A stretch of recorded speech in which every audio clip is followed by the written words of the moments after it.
le président de la transition, colonel Assimi Goïta, s'est adressé à la nation, le mardi dernier, à la veille de la fête d'indépendance nationale célébrée le mercredi 22 septembre 2021. Occasion pour le président de la transition de revenir sur certains chantiers dont celui de la lutte contre la corruption et l'impunité. En effet, notre pays célébrait, le mercredi 22 septembre 2021, son accession à la souveraineté nationale et internationale proclamée il y a 61 ans de cela par Modibo Keïta, son premier président de la République. À cette occasion, le colonel Assimi Goïta s'est adressé aux Maliens sur les ondes de l'ORTM.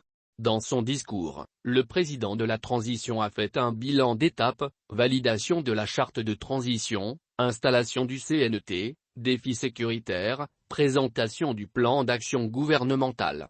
Puis il s'est attardé particulièrement sur la lutte contre la corruption, la délinquance financière et l'impunité. Ainsi, sur la question de la justice, la lutte contre la corruption et la délinquance financière, le chef de l'État a indiqué qu'une vaste campagne d'audit des services publics est en cours. Des mesures qui valent déjà à des anciens ministres comme Soumeylou Boubèye Maïga et Madame Phyllis Sissoko, et à l'ancien chef de la Força, police, puis Mahamadou Camara, ancien ministre de la Communication et chef de cabinet du président Ibk, et le commissaire divisionnaire Oumar Samaké, d'être inculpés et incarcérés. Karim Keïta, le fils du président déchu Ibk, fait également l'objet d'un mandat d'arrêt international. Ces mesures de contrôle financier en cours sont aussi valables pour les départements de la défense et de la sécurité, notamment l'audit des fonds alloués aux lois d'orientation et de programmation militaire et sécuritaire. À travers cette lutte, nous rassurons le peuple malien que ses attentes seront comblées, car aucun privilège ne sera accordé aux personnes impliquées, a rassuré le colonel Assimi Goïta qui, au demeurant, a saisi cette occasion pour appeler au respect des principes sacro-saints des procédures judiciaires requises afin que nul ne se méprenne sur la noblesse de l'engagement de l'exécutif malien.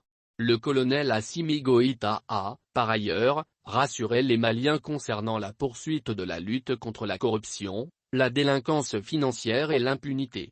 À travers cette lutte, nous rassurons le peuple malien que ses attentes seront comblées, car aucun privilège ne sera accordé aux personnes impliquées. Ces mesures sont aussi valables pour les départements de la défense et de la sécurité, a-t-il assuré. Cette assurance du chef de l'État trouve un écho favorable au sein du peuple malien qui attend beaucoup de ces audits annoncés, particulièrement celui concernant les lois d'orientation et de programmation militaire et sécuritaire.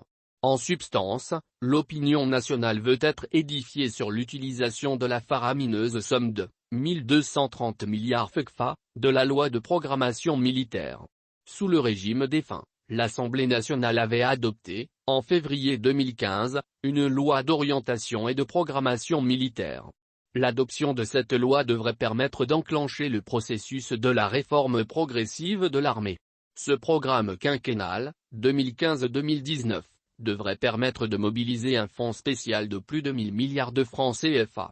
Cette loi prévoyait également la transformation en profondeur de l'armée en termes de ressources humaines, de formation, d'effectifs et d'équipements militaires modernes, mais aussi d'amélioration des conditions de vie et de travail du personnel et de modernisation des régimes de commandement des forces armées et de sécurité nationale.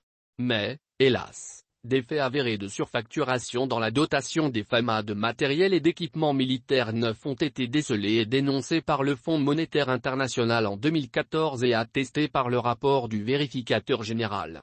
Sur l'achat des équipements militaires et de l'avion présidentiel, il y a eu aussi de forts soupçons de détournement, de surfacturation, d'escroquerie dans la passation des contrats d'achat des hélicoptères Puma, comme des avions Super Tucano ainsi, de l'achat des aéronefs et d'autres matériels et d'équipements militaires, à la formation des pilotes, un vaste réseau de spoliation des ressources dégagées officiellement pour la mise en œuvre de la loi de programmation militaire était passé par là. C'est un sulfureux dossier impliquant des officiers supérieurs, généraux, ministres, des proches collaborateurs et parents de l'ancien chef de l'État qui a été dénoncé. L'énième scandale financier et économique dans ce pays avait poussé la principale coalition de l'opposition de l'époque à demander un audit sur l'utilisation des fonds de la loi programmation militaire. Même au plan international, l'utilisation de ces fonds avait suscité des interrogations. Ainsi, Dans un rapport sur l'intégrité dans le secteur de la sécurité et de la défense au Mali, publié en octobre 2019, Transparency International soulignait la nécessité d'instaurer un contrôle. L'article 8 du Code des marchés publics permet à certaines acquisitions d'échapper au contrôle du Parlement et des mécanismes d'audit externe. De même, le contrôle de l'éligibilité des achats secrets, hors budget et la supervision de leur exécution par un organe externe indépendant tel que le Bureau du vérificateur général, BVG, ou l'autorité de régulation des marchés publics et des délégations de services publics, ARMD, s'avère essentiel, affirma l'ONG Transparency International. Outre l'audit sur l'utilisation des fonds de la loi programmation militaire, le Premier ministre, Kshogel Kokala Maïga, a déjà annoncé des audits dans les institutions, les grandes administrations, les grands projets nationaux et locaux et dans les collectivités ainsi que sur le patrimoine immobilier et minier de l'État. En décidant de faire l'audit des services publics, l'État malien cherche forcément à renouveler ses services. Car, la finalité des audits n'a d'autre objectif que déboucher sur des textes de réorganisation ou, au cas échéant, des textes de création des services audités des cadres organiques préparés sur la base des fiches de description des postes. Sachant que l'audit n'est autre qu'une opération destinée à contrôler, dans une entreprise, la bonne gestion et la sauvegarde du patrimoine financier et l'application correcte des décisions prises.